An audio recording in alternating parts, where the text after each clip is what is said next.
আসসালামু আলাইকুম নমস্কাৰ বন্ধু বান্ধৱীসকল আশা কৰোঁ আপোনালোকে সকলোৱে ভালে আছে আপোনালোকে জানে যে 2024 চনৰ 1 জুলাই তাৰিখৰ পৰা সমগ্ৰ ভাৰতবৰ্ষ জুৰি নতুন আইন বলবৎ হৈছে এই নতুন আইনখন হৈছে ভাৰতীয় ন্যায় সংহিতা আৰু এই নতুন আইনৰ আগত আইনটো আছিল ভাৰতীয় দণ্ডবিধি আইন যেটো আইন ব্ৰিটিছ সকলে বনাইছিল কিন্তু 2023 চনত নৰেন্দ্ৰ মোদী চৰকাৰে নতুনখন আইন বনালে ভাৰতীয় ন্যায় সংহিতা 2023 আৰু এই 2023 চনৰ আইনখন 1 জুলাই 2024 তাৰিখৰ পৰা সমগ্ৰ ভাৰতবৰ্ষ জুৰি বলবৎ হৈ আছে গতিকে এই আইনৰ অধীনত নতুন আইনৰ অধীনত যদি কোনোবা ব্যক্তিয়ে কিডন্যাপিং অপৰাধ সংঘটিত কৰে তেতিয়া হলে সেই ব্যক্তিজনৰ নতুন আইনৰ ধাৰা 137 সাব ক্লজ 2 অনুযায়ী সেই ব্যক্তিজনৰ 7 বছৰৰ জেল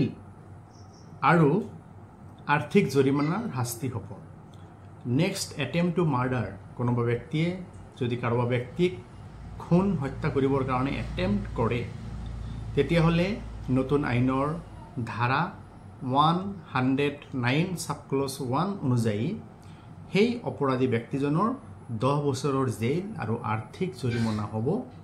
আৰু কোনোবা ব্যক্তিয়ে যদি অ্যাটেম্প্ট টু মাৰ্ডাৰ গোচৰত যদি ফসি যায় তেতিয়া হলে পুলিশে কিন্তু জামিন দিব নোৱাৰিব that means attempt to murder is a non bailable section and tribal in the court of session আৰু ইয়াৰ বিচাৰটো সত্ৰ ন্যায়াধীশৰ আদালতত হ'ব তাৰ পিছত আহিছো নম্বৰ 3 মাৰ্ডাৰ হত্যা খুন পুৰণি ভাৰতীয় দণ্ডবিধি আইনৰ ধাৰা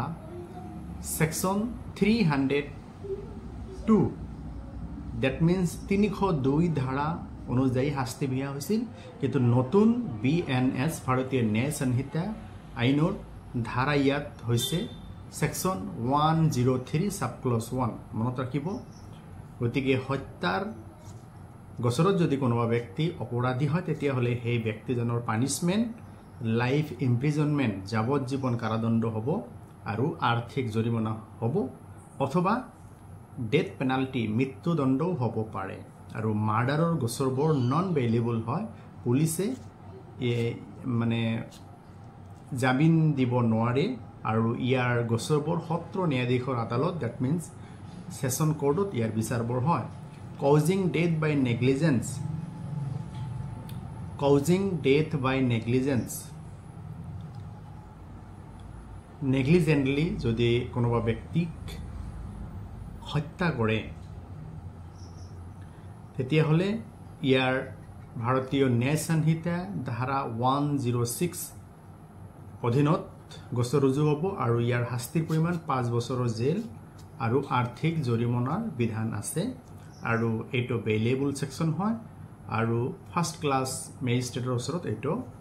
বিচাৰ হ'ব তাৰ পিছত আহিছো culpable homicide not amounting to murder আসলতে ইচ্ছাকৃতভাৱে হত্যাকাণ্ড সংঘটিত নকৰিলে যদি কোনোবা ব্যক্তিৰ যদি হত্যাকাণ্ড হয় তেতিয়া হলে তেনে ধৰণৰ অপৰাধক culpable homicide not amounting to murder বুলি কোৱা হয় ইয়াৰ আইপিসি ইন্ডিয়ান পেনেল কোডৰ ধাৰা আছিল সেকশন 304 আৰু এটো চেঞ্জ হয় নতুন আইন বিএনএস ভাৰতীয় ন্যায় সংহিতা আইনৰ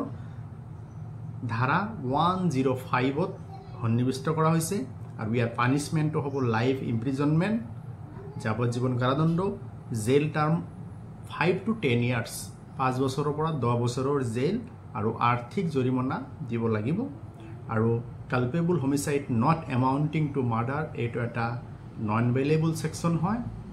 police has no power to release the accused person on bail that means non bailable আৰু ইয়াৰ গোচৰটো court of session that means সত্ৰ ন্যায়াধীশৰ আদালতত হ'ব থুলমূল ভাৱে আপোনালোকক kidnapping attempt to murder causing death by negligence culpable homicide not amounting to murder ইয়াৰ শাস্তিৰ পৰিমাণ কিমান হ'ব আপোনালোকক উল্লেখ কৰিলো যদি আপোনালোকৰ ভিডিওটো ভাল লাগে নিশ্চয় লাইক কমেন্ট শেয়াৰ কৰিব ধন্যবাদ